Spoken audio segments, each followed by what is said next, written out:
Hello കൂട്ടുകാരെ, Isa rose വേൾഡിലേക്ക് എല്ലാവർക്കും സ്വാഗതം. നിങ്ങളെല്ലാവരും ഫിഫ വേൾഡ് കപ്പ് കാണുന്നുണ്ടോ? ഏത് ടീമാണ് നിങ്ങൾ സപ്പോർട്ട് ചെയ്യണത്? ഇസയാണെങ്കിൽ അർജൻറ്റീന ടീമാണ് സപ്പോർട്ട് ചെയ്യണത്, റോസും ആണെങ്കിൽ പോർച്ചുഗലിനെയാണ് സപ്പോർട്ട് ചെയ്യണത്. ഇവരങ്ങനെ ഫുട്ബോൾ കാര്യമായിട്ടൊന്നും കാണാറില്ല. പക്ഷേ യൂട്യൂബ് ഷോർട്സിലൂടെ ഇവരെപ്പോഴും ഇങ്ങനെ മെസ്സി റൊണാൾഡോയുടെയൊക്കെ വീഡിയോസ് കണ്ട് കണ്ട് ഇവർ ഭയങ്കര ഫാനായി. അങ്ങനെയാണ് ഇവർ ടീം സെലക്ട് ചെയ്തത് കേട്ടോ. അപ്പോൾ ഈ വർഷം ആദ്യമായിട്ടാണ് അവർ പ്രോപ്പറായിട്ട് ഫുട്ബോൾ കളി ഒന്ന് കാണുന്നത്. കാരണം 4 വർഷം മുൻപ് ഈ വേൾഡ് കപ്പ് നടക്കുന്ന സമയത്ത് ഇവർ ചെറിയ കുട്ടികളായിരുന്നു. അപ്പോൾ കറക്റ്റായിട്ടൊന്നും മനസ്സിലാവാറൊന്നുമില്ല കാണാനിരുന്നാലും. ഇപ്പോഴാണ് അവർക്ക് കറക്റ്റായിട്ട് എന്താണ് ഈ ഗെയിം എന്ന് മനസ്സിലായതും. അതുകൊണ്ട് അവർക്ക് ഭയങ്കര ഇൻട്രസ്റ്റും ആയി. ഒരു 2 ഗെയിം ഞങ്ങൾ കാണുകയും ചെയ്തു കേട്ടോ. അപ്പോൾ ഗെയിമൊക്കെ കഴിഞ്ഞ് ഞാനൊരു ദിവസം വിചാരിച്ചു ഇങ്ങനെ ഇവരുടെ റൂം എന്തായാലും ഒന്ന് ക്ലീൻ ചെയ്യണം. അപ്പോൾ മേക്ക് ഓവർ ചെയ്യുമ്പോൾ ചെറുതായിട്ട് ഇവർക്ക് ഇഷ്ടപ്പെട്ട ടീമിൻ്റെ കളർ അനുസരിച്ച് നമുക്ക് ചെയ്യാമെന്ന്. നമ്മുടെ കയ്യിൽ കുറേ ഐറ്റംസ് ഒന്നും ഇല്ല. അതിനുള്ളത് വെച്ചിട്ടും പിന്നെ എന്തെങ്കിലും കുഞ്ഞൊരു ഐറ്റം ഉണ്ടാക്കിയൊക്കെ നമുക്കിതിൽ വെച്ചിട്ട് ആ ഒരു വേൾഡ് കപ്പിൻ്റെ സ്റ്റൈലിലേക്ക് നമ്മുടെ റൂമിനെ ഒന്ന് കൊണ്ടുവരാമെന്ന് വിചാരിച്ചു. നമ്മൾ ചെറിയൊരു മേക്ക് ഓവറൊക്കെ ചെയ്യാനുള്ള കേട്ടോ. കാരണം അങ്ങനെ കുറേ സമയം എടുത്ത് ചെയ്യാനുള്ള നേരം ഉണ്ടായിരുന്നില്ല. അപ്പോൾ ഇസയും റോസും സാധാരണ ഞങ്ങൾ ഒരുമിച്ചാണ് ഇത് ഇങ്ങനെ ചെയ്യാറുള്ളത്, ഇങ്ങനത്തെ മേക്ക് ഓവറൊക്കെ. പക്ഷെ അവർക്ക് ക്ലാസ് തുടങ്ങുകയും ചെയ്തു. മാത്രമല്ല ഇസ അത്ര ഫ്രീ അല്ല. റോസുവിന് വലിയ കുഴപ്പമില്ല, അവൾ 6th ആയിട്ടുള്ളൂ. ഇസയാണെങ്കിൽ 10th അവൾക്ക് എല്ലാ ദിവസവും സ്പെഷ്യൽ ക്ലാസ് ഉണ്ട്. പിന്നെ സാറ്റർഡേ ക്ലാസ് ഉണ്ട്. സൺഡേ ആണെങ്കിൽ സൺഡേ ക്ലാസ് കഴിഞ്ഞാൽ പിന്നെ ട്യൂഷൻ ഉണ്ട്. ട്യൂഷൻ എല്ലാ ദിവസവും ഉണ്ട്. അപ്പോൾ അങ്ങനെയൊക്കെ ആകുമ്പോൾ പിന്നെ പഠിക്കാനും കുറേ ഉണ്ട്. അപ്പോൾ അതിൻ്റെ ഇടയ്ക്കൂടെ ഇങ്ങനത്തെ കുറേ ക്ലീനിങ്ങിനും അതൊന്നും അത്ര എന്താ പറയുക ഇൻട്രസ്റ്റ് തോന്നുന്ന ദിവസം ചെയ്യും. അല്ലാണ്ട് കൃത്യമായിട്ടൊരു ദിവസം ചെയ്യാനൊന്നും പഴയ പോലെയൊന്നും പറ്റണില്ല. അപ്പോൾ അതുകൊണ്ടാണ് ഞാൻ പിന്നെ അതൊന്നും നോക്കിയില്ല. വേഗം ഡീപ്പ് ക്ലീനിങ് കാര്യങ്ങളൊക്കെ ഇന്ന് തന്നെ ചെയ്തു. അപ്പോൾ ഇന്ന് ക്ലീൻ ചെയ്തപ്പോൾ വലിയ പണിയൊന്നും ഉണ്ടായിരുന്നില്ല. അടിച്ചു വാരി തുടച്ചിട്ടു, പൊടിയൊക്കെ തുടച്ചിട്ടു, അലമാരകളെല്ലാം സെറ്റായിരുന്നു. അതുകൊണ്ട് പിന്നെ അവിടെ ഒന്നും ചെയ്യാനുണ്ടായിരുന്നില്ല. അല്ലെങ്കിൽ അവരുണ്ടെങ്കിലാണ് ഞാൻ തുണികൾ മടക്കലൊക്കെ ചെയ്യുള്ളൂ. കാരണം ചില സമയത്തൊക്കെ തുണികളൊക്കെ വല്ലാണ്ട് വലിച്ചു വാരി വരും. അപ്പോൾ എനിക്കത് ഒറ്റയ്ക്ക് ചെയ്യാൻ വലിയ ഇഷ്ടമൊന്നുമല്ല. അവർ വലിച്ചിട്ടതല്ലേ, അപ്പോൾ അവരല്ലേ ചെയ്യേണ്ടത്. അപ്പോൾ എന്തായാലും അവർ ഒരുമിച്ചാണ് ഞങ്ങളത് ചെയ്യാറ്. പക്ഷെ ഇന്ന് അതൊന്നും ചെയ്യാണ്ടായിരുന്നില്ല. അവർ നന്നായിട്ട് വെച്ചതുകൊണ്ട് അതൊന്നും ചെയ്യാനില്ല. പിന്നെ നമ്മുടെ സ്റ്റഡി ടേബിളിൻ്റെ ഏരിയ ക്ലീൻ ആക്കാം. അപ്പോൾ നമ്മൾ വേറൊരാളുടെ റൂം ഒതുക്കുമ്പോൾ എപ്പോഴും, അത് കുട്ടികളുടെ ആയാലും ആരുടെ റൂമായാലും ഒതുക്കുമ്പോൾ എപ്പോഴും എടുത്ത ഐറ്റംസ് അതേപോലെ അതേ സ്ഥലത്ത് തന്നെ വെക്കുക. അല്ലെങ്കിൽ എന്തൊരു കുഴപ്പമെന്ന് വെച്ചാൽ വന്നു കഴിയുമ്പോൾ ചിലപ്പോൾ അവർ ഭയങ്കര സൂക്ഷിച്ച് ഇഷ്ടപ്പെട്ട് വെച്ച ഐറ്റംസ് ആയിരിക്കും. നമുക്കത് കാണുമ്പോൾ ചിലപ്പോൾ വേസ്റ്റ് ആയിട്ടൊക്കെ തോന്നി ചിലപ്പോൾ നമ്മളത് എടുത്ത് കളയാം, അല്ലെങ്കിൽ സ്ഥലങ്ങൾ അങ്ങോട്ടും ഇങ്ങോട്ടും മാറ്റി വെക്കാം. അപ്പോൾ അതുകൊണ്ട് തന്നെ അങ്ങനെ വന്നു കഴിയുമ്പോൾ പിന്നെ അത് കിട്ടാണ്ടാവുമ്പോൾ ആകെ സങ്കടമാവും. അപ്പോൾ അതിനെക്കാട്ടും നല്ലത് എടുത്ത ഐറ്റംസ് അതേപോലെ തന്നെ ഞാൻ അവിടെ തിരിച്ചു വെച്ചു. ഒതുക്കാനൊന്നും നിന്നില്ല. അവർ വന്നു കഴിയുമ്പോൾ അതൊക്കെ ഒതുക്കി വെച്ചോളും. അപ്പോൾ ഞാനതൊക്കെ അവിടെ തന്നെ വെച്ചു. ടേബിളിൽ കുറച്ച് ഐറ്റംസ് ഒക്കെ ഇരിക്കുന്നുണ്ട്. അപ്പോൾ അതവർക്ക് എടുക്കാൻ സൗകര്യത്തിന് വെച്ചതാണെന്ന് തോന്നുന്നു. അപ്പോൾ ഞാനത് അങ്ങനെ തന്നെയാണ് വെച്ചത്. പിന്നെ എനിക്ക് തോന്നിയൊരു കാര്യം ഒന്ന് പറയാനായിട്ടോ, കുട്ടികളോടായാലും ടീനേജേഴ്സിനായാലും ഞാൻ എൻ്റെ മക്കളോടും പറയുന്ന ഒരു കാര്യമാണത്. അപ്പോൾ അത് പലപ്പോഴും അവർക്ക് മനസ്സിലാവാറുണ്ട്. ഇപ്പോൾ നമ്മൾ പലപ്പോഴും ഇങ്ങനെ യൂട്യൂബിൽ ഷോർട്ട് വീഡിയോസ് അങ്ങനെ കുറേ കാണുമ്പോൾ അതിലിങ്ങനെ നല്ല ഭംഗിയുള്ള സ്റ്റഡി ടേബിൾ, അതും ഇരിക്കുന്ന ഐറ്റംസ്, സ്റ്റഡി റൂമിലെ ഐറ്റംസ്, എസ്തെറ്റിക് ഐറ്റംസ് ഒക്കെ കാണുമ്പോൾ നമുക്ക് ഭയങ്കര ആഗ്രഹം തോന്നും. ഇപ്പോൾ ഈ എസ്തെറ്റിക് ഭയങ്കര ട്രെൻഡാണല്ലോ. അപ്പോൾ പക്ഷേ നമ്മുടെ വീട്ടിലൊന്നും അങ്ങനത്തെ എസ്തെറ്റിക് ഐറ്റംസ് ഒക്കെ വളരെ കുറച്ചൊക്കെ ഉണ്ടാവുള്ളൂ. നമ്മുടെ നാട്ടിലെ കടകളിലായാലും അങ്ങനെ കിട്ടുന്നത് കുറവാണ്. കൂടുതലും ഓൺലൈനിലൊക്കെയാണ് കിട്ടണത്. അപ്പോൾ ഇതൊക്കെ കാണുമ്പോൾ നമുക്കതെല്ലാം മേടിക്കാനൊന്നും പറ്റിയെന്ന് വരില്ല. പിന്നെ നമ്മൾ പാരൻസിനോട് പറയണം 1-2 ഐറ്റംസ് ഒക്കെ മേടിച്ച് തരാമെന്നല്ലാതെ അതിൽ കാണുന്നതെല്ലാം മേടിക്കാൻ പറ്റില്ല. അപ്പോൾ നമ്മൾ ആദ്യം തന്നെ മനസ്സിലാക്കേണ്ടത് അതൊരു വീഡിയോ ആണ്. ആ വീഡിയോ കൂടുതൽ ഭംഗി തോന്നാനാണ് എസ്തെറ്റിക്കായിട്ടും ക്യൂട്ടായിട്ടൊക്കെ അവർ ഐറ്റംസ് വെക്കുന്നത്. അത് ആ വീഡിയോ ഒരു അട്രാക്ഷന് വേണ്ടിയിട്ട് ചെയ്യണതാണ്. അതെല്ലാം നമുക്ക് മേടിച്ച് ഉപയോഗിക്കാനൊന്നും പറ്റില്ല. അപ്പോൾ അതിന് വേണ്ടിയിട്ട് നമ്മൾ വീട്ടിൽ പറഞ്ഞുകൊണ്ടിരിക്കുമ്പോൾ നമ്മുടെ പാരൻസിന് എന്തായാലും അവർ ഒരുപാട് കഷ്ടപ്പെട്ടിട്ട് കുറേ കാര്യങ്ങൾ നമുക്ക് വേണ്ടി ചെയ്തു തരുന്നുണ്ട്. അപ്പോൾ ചില കാര്യങ്ങൾ ചെയ്തു തരാൻ പറ്റാണ്ടാവുമ്പോൾ അവരുടെ ഉള്ളിൽ ഇങ്ങനെ ഒരു വിഷമം തോന്നും, ഇത് എനിക്ക് ചെയ്ത് കൊടുക്കാൻ പറ്റണില്ലല്ലോ എന്ന്. അപ്പോൾ നമ്മൾ ഇങ്ങനത്തെ ഐറ്റംസൊക്കെ നമുക്കില്ലേ കാണുമ്പോൾ ഭയങ്കര ഇൻട്രസ്റ്റ് ആയിരിക്കും. നിങ്ങളൊന്ന് ആലോചിച്ച് നോക്കൂട്ടോ, അത് കിട്ടിയിട്ട് നമുക്ക് മാക്സിമം 1 മാസം കഴിഞ്ഞാൽ എന്തായാലും ആ ഐറ്റത്തിനോടൊരു മടുപ്പ് വരും.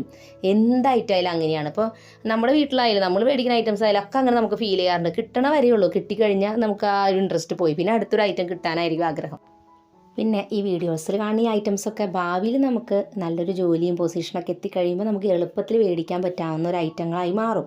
അപ്പോൾ അതുകൊണ്ട് ഇപ്പോൾ ഇല്ലെങ്കിലും വിഷമിക്കേണ്ട കാര്യമൊന്നുമില്ല. പിന്നെ ഈ വീഡിയോസൊക്കെ കാണുമ്പോൾ അതൊരു എൻ്റർടൈൻമെൻറ്റിന് മാത്രമായിട്ടുള്ള വീഡിയോ ആണെന്ന് മനസ്സിലാക്കുക. അതൊരു വീഡിയോ ആണ്, അതിൻ്റെ ഭംഗിക്ക് ചെയ്തിരിക്കുന്നതാണ് എന്ന് ഓർത്ത് അത് സ്കിപ്പ് അടിക്കുക, അത്രയേ ഉള്ളൂ. അതിലെ നല്ല വശങ്ങൾ മാത്രം ഉള്ളിലേക്ക് എടുക്കുക. അല്ലെങ്കിൽ നമ്മൾ ഫുൾ ടൈം നെഗറ്റീവ് അടിച്ചുകൊണ്ടിരിക്കും. അപ്പോൾ നമ്മളവിടെ ഒരു വൈറ്റ് ബോർഡ് വെച്ചിട്ടുണ്ടായിരുന്നു. അപ്പോൾ വൈറ്റ് ബോർഡ് മാഗ്നറ്റിക് ആണ്. നമുക്കത് മാഗ്നറ്റ് ഒട്ടിച്ച് കഴിഞ്ഞാൽ പേപ്പറിൽ എന്തെങ്കിലും എഴുതിയതൊക്കെ അത് വെക്കാട്ടോ. അപ്പോൾ അവർ ആ ബോർഡുമ്മയാണ് അങ്ങനത്തെ എന്തെങ്കിലുമൊക്കെ കാര്യങ്ങൾ വെക്കാറുള്ളത്. പിന്നെ ആവശ്യം വരുമ്പോൾ ആ പേപ്പർ മാറ്റിയിട്ട് അത് എഴുതുകയും ചെയ്യും.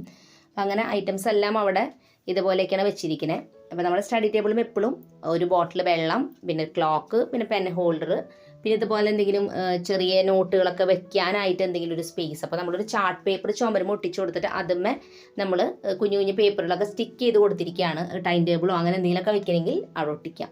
അപ്പം അങ്ങനെ ആ ഏരിയ കംപ്ലീറ്റ് ആയി. ഇനി നമ്മുടെ ബെഡ്ഷീറ്റ് നമുക്ക് മാറ്റാം. ബെഡ്ഷീറ്റിലാണ് നമ്മൾ ഫിഫയുടെ മേക്ക് ഓവർ കൊടുക്കണേ. അപ്പോൾ നമ്മൾ അർജൻറ്റീന ടീമിന് വേണ്ടിയിട്ട് ബ്ലൂ കളർ ബെഡ്ഷീറ്റ് നമ്മുടെ കയ്യിലുണ്ടായിരുന്നു. അതിപ്പോൾ ഇതൊക്കെ പഴയതായിട്ടാ ഉണ്ടായിരുന്നത്, വിരിച്ചു കൊടുത്തു. പിന്നെ എൻ്റെ കയ്യിൽ പ്ലെയിൻ കളർ റെഡ് കളർ ഒരു ബെഡ്ഷീറ്റ് ഉണ്ടായിരുന്നു. അത് പോർച്ചുഗലിന് വേണ്ടിയിട്ട് നമ്മൾ അതാണ് വിരിച്ചു കൊടുത്തിരിക്കുന്നത്. അപ്പോൾ ഹാഫ് റെഡും ഹാഫ് ബ്ലൂ ആണ് നമ്മൾ വിരിച്ചു കൊടുത്തിരിക്കുന്നത്. പിന്നെ കേർട്ടൻസ് വെള്ള തന്നെയായിരുന്നു ഉണ്ടായിരുന്നത്. അതുകൊണ്ട് പിന്നെ അതൊന്നും ചെയ്യേണ്ടി വന്നില്ല. അപ്പോൾ രണ്ടുപേരും 2 ടീമായപ്പോഴാണ് ഈ പ്രശ്നം വന്നത്. അതുകൊണ്ട് 2 കളറാണ്. ഇനി ഭാവിയിൽ കുറച്ച് കഴിയുമ്പോൾ വേറെ ഏതെങ്കിലുമൊക്കെ ടീമാവോ എന്ന് അറിഞ്ഞുകൂടാ കേട്ടോ. അപ്പോൾ എന്തായാലും നമ്മൾ പിന്നെ പില്ലോ അതൊക്കെ വെച്ചു കേട്ടോ. അപ്പോൾ അവൾ വീട്ടിൽ വന്നു കഴിഞ്ഞപ്പോൾ ആ റോസ് പറഞ്ഞു പില്ലോ ഒരാളുടെ റെഡ് വേണമായിരുന്നു, അമ്മ 2 ബ്ലൂ ആണ് വെച്ചതെന്ന് പറഞ്ഞു. പിന്നെ വൈകുന്നേരം ഞാൻ അത് റെഡ് പില്ലോ ഇട്ട് കൊടുത്തുട്ടോ, അതിൽ കവർ ഇട്ട് കൊടുത്തിട്ടുണ്ടായിരുന്നു. ഞാൻ അത് വിട്ടുപോയതാ. അപ്പോൾ എന്തായാലും ഞാൻ നമ്മുടെ ജേഴ്സിയൊക്കെ ഇവരുടെ സെറ്റാക്കിയോട് വെച്ചിട്ടുണ്ട്. ഇനി ഞാനൊരു പേപ്പർ ജേഴ്സി അങ്ങനെ ഉണ്ടാക്കാമെന്ന് കാണിച്ചു തരാം. വെറുതെ ക്യൂട്ടായിട്ട് ചെയ്യാൻ പറ്റുന്ന ഒരു സംഭവം അത്രയേ ഉള്ളൂ. അപ്പോൾ നിങ്ങൾക്ക് ബോറടിക്കുകയാണെങ്കിൽ ഇങ്ങനെ ഒന്ന് ട്രൈ ചെയ്ത് നോക്കിയോളൂ. അപ്പോൾ ഒരു A4 ഷീറ്റ് എടുത്തിട്ട് ഇതുപോലെ ഹാഫായിട്ട് ഫോൾഡ് ചെയ്യാം. ഹാഫായിട്ട് ഫോൾഡ് ചെയ്ത് കഴിഞ്ഞിട്ട് അതൊന്ന് തുറന്നിട്ട് വീണ്ടും അതിനെ ഈ കാണുന്ന രീതിയിൽ ഉള്ളിലോട്ട് ഫോൾഡ് ചെയ്യാം. നന്നായിട്ട് ഇങ്ങനെ ആക്കി കൊടുക്കാം ഇതുപോലെ. അത് കഴിഞ്ഞിട്ട് നമ്മൾ ഇനി ചെയ്യേണ്ടത് കുറച്ചൊന്ന് ശ്രദ്ധിച്ച് ചെയ്യുക. അതിൻ്റെ അളവുകൾ കറക്റ്റ് ആയില്ലെങ്കിൽ ഇത് ശരിയാവില്ല കേട്ടോ. ഇനി ഞാൻ ഏറ്റവും താഴത്തുള്ള ഈ പോർഷനിൽ ഇതിങ്ങനെ തുറന്നിട്ട് ഇതുപോലെ വെച്ച് കൊടുക്കണം. കണ്ടില്ല, ഇതുപോലെ ഈ കാണുന്ന രീതിയിൽ. ഇനി ഇത് ഇങ്ങോട്ട് വെച്ചിട്ട് ഈ കാണുന്ന രീതിയിൽ. ഇത് നമ്മുടെ ജേഴ്സിയുടെ സ്ലീവ് ഉണ്ടല്ലോ, കൈയാണത് വരണം കേട്ടോ, ആ പോർഷനാണ്. അതുകൊണ്ട് അതനുസരിച്ച് ഫോൾഡ് ചെയ്യാം. അത് കഴിഞ്ഞിട്ട് ഈ അറ്റത്തുള്ള ഈ തുമ്പ് ഭാഗം ഇങ്ങനെ അകത്തോട്ട് ഫോൾഡ് ചെയ്ത് കൊടുക്കുക 2 സൈഡും. അത് കഴിഞ്ഞിട്ട് ഇതിന് നമ്മൾ തിരിക്കുക. ഈ പേപ്പർ അങ്ങനെ തന്നെ തിരിച്ചിട്ട് ഇതിൻ്റെ അറ്റത്തുള്ള ഈ പോർഷൻ ഇങ്ങനെ ഇതുപോലെ ഉള്ളിലോട്ട് ഫോൾഡ് ചെയ്ത് കൊടുക്കുക. അത് കഴിഞ്ഞ് വീണ്ടും പഴയ പോലെ തന്നെ ഇങ്ങോട്ട് തന്നെ തിരിക്കുക. ഇനി നമ്മൾ ഈ മടക്കണതാണ് ഷർട്ടിൻ്റെ കോളറായിട്ട് വരണം കേട്ടോ. അപ്പോൾ ഇതുപോലെ ഇങ്ങനെ ഫോൾഡ് ചെയ്യുക. നമ്മളൊന്ന് ഫോൾഡ് ചെയ്തിട്ട് അതിൽ എന്തെങ്കിലും മിസ്റ്റേക്ക് തോന്നുകയാണെങ്കിൽ നമുക്ക് അഡ്ജസ്റ്റ് ചെയ്യാം കേട്ടോ. അപ്പോൾ ഈ കാണുന്ന രീതിയിലാണ് ഞാൻ ഫോൾഡ് ചെയ്തിരിക്കുന്നത്.